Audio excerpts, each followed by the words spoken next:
Olá, casais abençoados, debaixo da graça do Altíssimo Deus, que a alegria do Senhor nosso Deus, que é a nossa força e poder para vencer todas as tribulações da vida, todos os enganos, todas as investidas de Satanás contra a nossa vida, esteja no relacionamento conjugal e familiar, de todos aqueles que se tornaram parceiro do canal, mas também de todos quanto me assistem pela primeira vez. Para você que está chegando agora ao canal, me assistindo pela primeira vez, sejam bem-vindos em Cristo Jesus, que o Deus eterno possa estar abençoando a todos. Os parceiros do canal já são sabedores do que eu vou falar no momento, mas você que está chegando agora ainda talvez não compreenda. A instituição casamento, a instituição matrimônio foi criada pelo eterno Deus no Éden. Foi o próprio Deus que fez o céu e a terra, que a criou lá no Éden. Está escrito na Bíblia, em Gênesis capítulo 2, verso 24, deixará o homem, seu pai e a sua mãe, e unir-se à sua mulher, e ambos se tornarão uma só carne. Desde o princípio, Satanás tem lutado para destruir o casamento, tem lutado para destruir também a família, porque as duas instituições foram criadas pelo próprio Deus. E ele tem investido de todas as formas, e uma das coisas que ele mais tem investido é na infidelidade conjugal, é no adultério. O tema que eu trago hoje é os 6 pecados do adultério. Os 6 pecados do adultério. Nós estaremos lendo 2 versículos da palavra de Deus. O primeiro está em Hebreus, capítulo 13, verso 4, que diz assim: o casamento deve ser honrado por todos, tanto seja o servo de Deus como aqueles que ainda não têm Deus como Salvador. O leito conjugal conservado puro, fidelidade, pois Deus julgará os imorais e os adúlteros. Aí tem um juízo para aquele que é infiel. Mateus capítulo 5, verso 27 diz: ouviste o que foi dito, não cometerás adultério. Infelizmente, nós estamos vivendo em uma sociedade em que a infidelidade conjugal é comum. Os meios de comunicação fazem apologia ao adultério, a infidelidade conjugal, porém Deus não concorda com isso, é abominável aos olhos de Deus, e principalmente para nós que servimos a Deus como Salvador. A sociedade pode estar achando normal, mas nós não podemos achar que isso é normal para nós que servimos a Deus. O adultério é o principal inimigo do casal.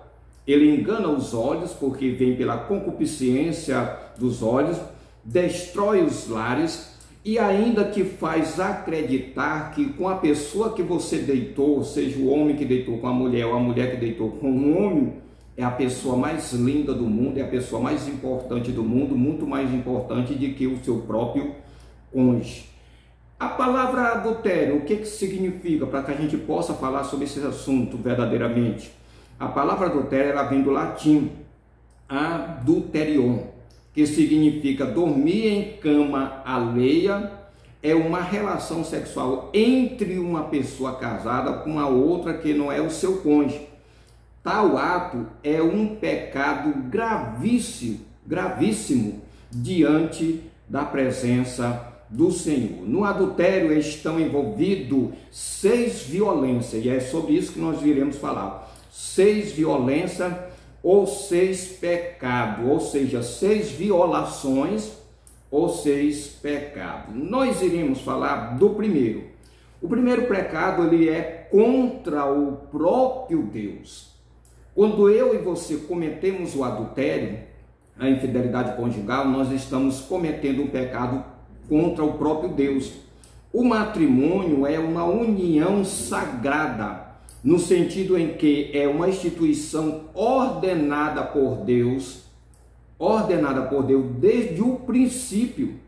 Eu li para os irmãos e eu quero falar aqui que em Gênesis capítulo 2, verso 24 diz: portanto deixará o homem seu pai e sua mãe e unir-se-á a sua mulher, a sua esposa, aquela pessoa com que você contraiu o matrimônio e não com a prostituta, né? Hebreus capítulo 3, verso 4. Eu falei para você, mas vou ler novamente. O casamento deve ser honrado por todo. O leito conjugal conservado puro, pois Deus julgará os imorais e os adúlteros. Então, quando eu cometo o adultério, quando alguém comete o adultério, a infidelidade conjugal, a primeira coisa que ele peca logo de frente é contra o próprio Deus. Por quê? Porque foi ele que instituiu o matrimônio. E temos que lembrar que no momento em que o sacerdote está ali celebrando o casamento, 3 pessoas estão ali presentes. Uma está presente, nós não vemos, que é o próprio Deus. Foi ele que instituiu o matrimônio, seja o padre ou o pastor, no momento que está celebrando ali o casamento, Deus se faz presente porque foi ele que instituiu o matrimônio. Agora temos que entender que tem outra pessoa que está presente, que é o celebrante. E as outras pessoas que estão presentes são os amigos, a família e a igreja, que faz aí, vamos se dizer, a sociedade que está vindo ali naquele momento. E naquele momento você está dizendo para sua esposa que vai ser fiel a ela até que a morte o separe. Naquele momento a esposa vai dizer para o esposo que vai ser fiel a ele até que a morte o separe. Precisamos entender que é abominável diante de Deus a questão da separação conjugal. Porque por causa da dureza do coração, o homem e a mulher, é certo caso, é justificado ele se separar. Foi isso que Deus disse. Mas você não vê nada na Bíblia se falando que você tem alguma coisa a favor da questão do ato da infidelidade e do adultério. Ou seja, pela dureza do coração aqui, Deus permite que o homem venha se separar da esposa e a esposa venha se separar do esposo. Mas quando se trata do adultério, vem logo o juízo contra o próprio culpado, né? Contra aquele que comete. Agora vamos para o segundo ponto. Pecado praticado contra o seu próprio corpo. No primeiro, você peca diretamente contra Deus, na hora que você pratica a infidelidade conjugal. Depois, em segundo momento, você peca contra o teu próprio corpo. Por quê? Porque na carta de Paulo à igreja de Corinto, na sua primeira carta, capítulo 6, verso 18 e 19, diz assim: fugir da fornicação, fugir da infidelidade, do adultério, né? Todo pecado que o homem comete é fora do corpo, todo pecado, um pecado de mentira, um pecado de agredir alguém é fora do corpo, mas o que fornica peca contra o seu próprio corpo. Ou não sabeis que o vosso corpo é templo e morada do Espírito Santo que habita em vós, proveniente de Deus, e que não sois de vós mesmo? Lembre-se que o seu corpo ele só pertence a 2 pessoas. Primeiro a Deus, porque tu és templo e morada do Espírito Santo, e depois ao teu cônjuge. O corpo da esposa pertence ao esposo, o corpo do esposo pertence à esposa, como está escrito lá na primeira carta de Paulo à igreja de Corinto, no capítulo 7, fala sobre isso, né? Que a esposa não tem domínio sobre o seu próprio corpo, e sim o esposo. E que o esposo não tem domínio sobre o seu próprio corpo, e sim a esposa. Agora vamos para o terceiro pecado. Pecado contra o teu próprio cônjuge. Contra o teu próprio cônjuge. Por que contra logo o teu próprio cônjuge? Porque você prometeu ser fiel a ela ou a ele até que a morte o separasse. O adultério é a violação dos votos matrimonial.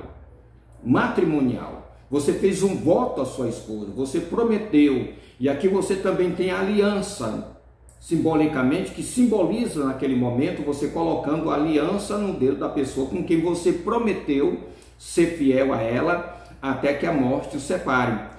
É traição contra o cônjuge que depositou confiança em ti. Você está traindo a pessoa que depositou confiança em ti. Como vai ter mais confiança? Se de repente algum dos cônjuges descobriu a infidelidade do outro.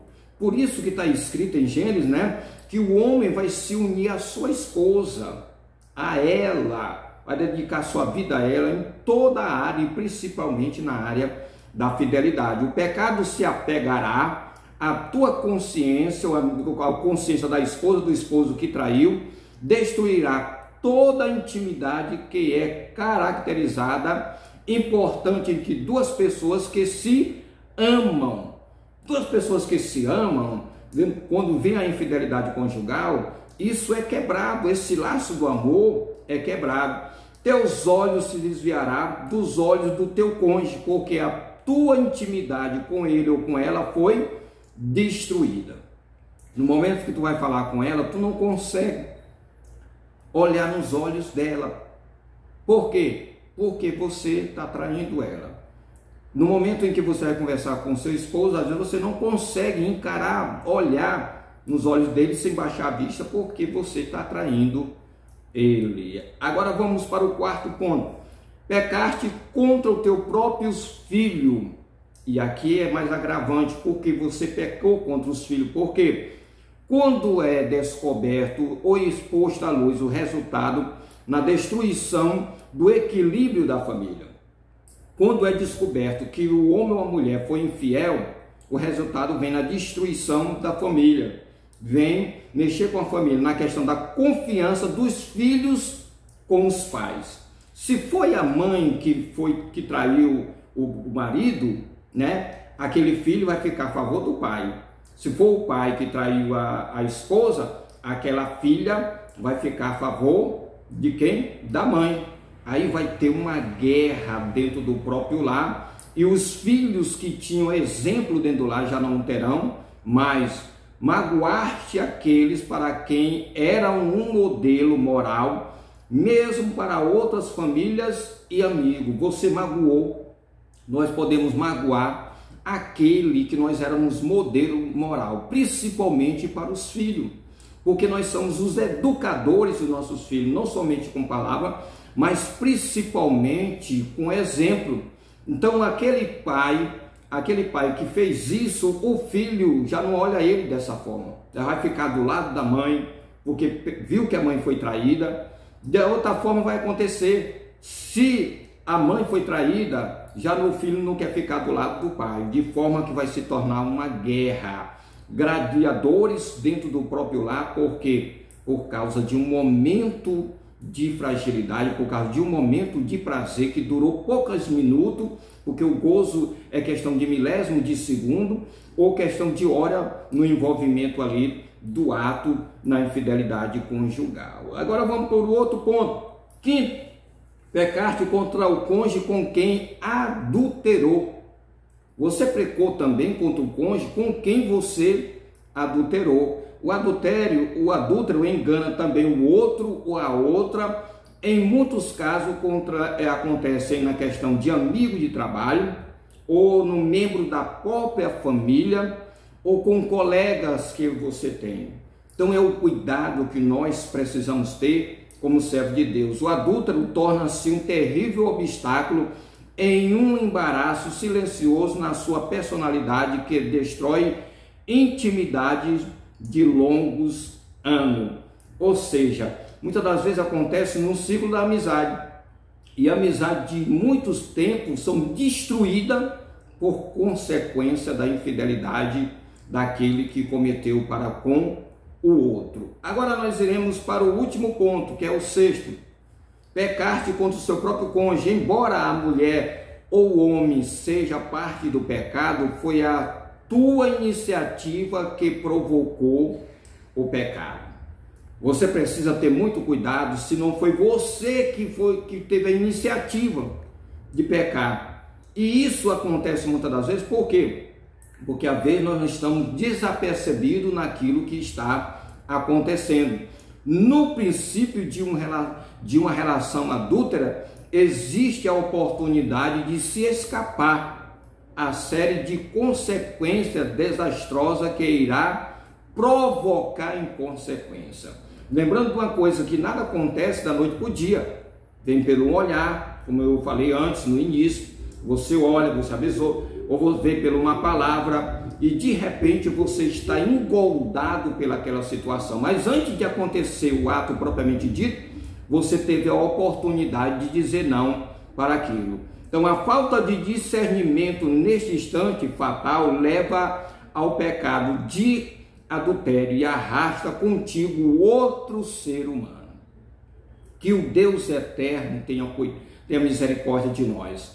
Que o Deus eterno nos proteja, lembrando que traz uma destruição muito grande no meio da família, no relacionamento conjugal, no meio dos amigos, quando há a questão da infidelidade.